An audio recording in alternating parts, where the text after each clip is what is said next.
EIGRP's dual algorithm is essential to the operation of EIGRP. EIGRP has this concept of reported distance, which is just the neighbor's metric to get to that destination. And then the feasible distance is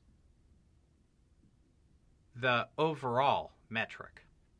Once we understand that, we can start to think there is this thing called the successor. Now, the successor is the best route to a destination. We see it when we look at the EIGRP topology table. It says successor all over the place. Sometimes we have multiple successors. Now, going back, there's another concept. Once we understand the successor, which is the best, the second best is the feasible successor. Now, I happen to live in the United States. I want you to think about your political system for whatever nation you're in. In most government facilities, there's a king or a president or a prime minister. Here in the United States, we have a president. That would be the successor. The feasible successor would be the vice president. Now, to be the vice president, you have to be tested. You have to be validated, vetted. And in fact, here's the key ingredient right here, snuck inside of this screen as a parenthetical. To be a feasible successor, you are vetted by the following algorithm. Your reported distance must be less than the current successor's feasible distance. So we have a very interesting situation on screen.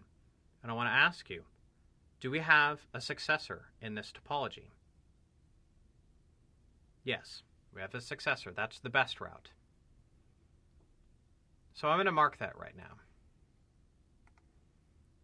I'm going to mark that top pathway as the successor.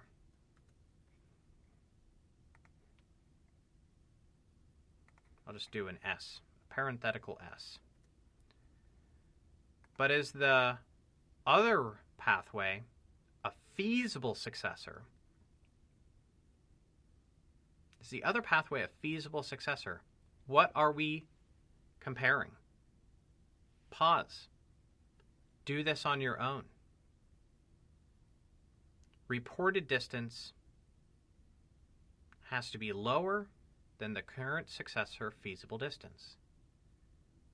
What are we looking at? If you can do this, you have a firm understanding of the feasibility condition. So what we're doing is we're making sure that the 1500, the reported distance of the candidate, is less than 2000. So in this case, 1500 is indeed less than 2000 for the feasible distance, and therefore meets the criteria. And so I'm going to mark it. We do have a feasible successor here. That means we have a backup pathway. Now, we will not by default see it in the routing table. We only see successors by default in the routing table. But I'll give you a little hint. The feasible successor could be placed into the routing table with the unequal load balancing feature of variance. This is really important stuff. Make sure you understand how to validate the routes in your routing table or the routes in your topology table via this condition, which is this equation on screen.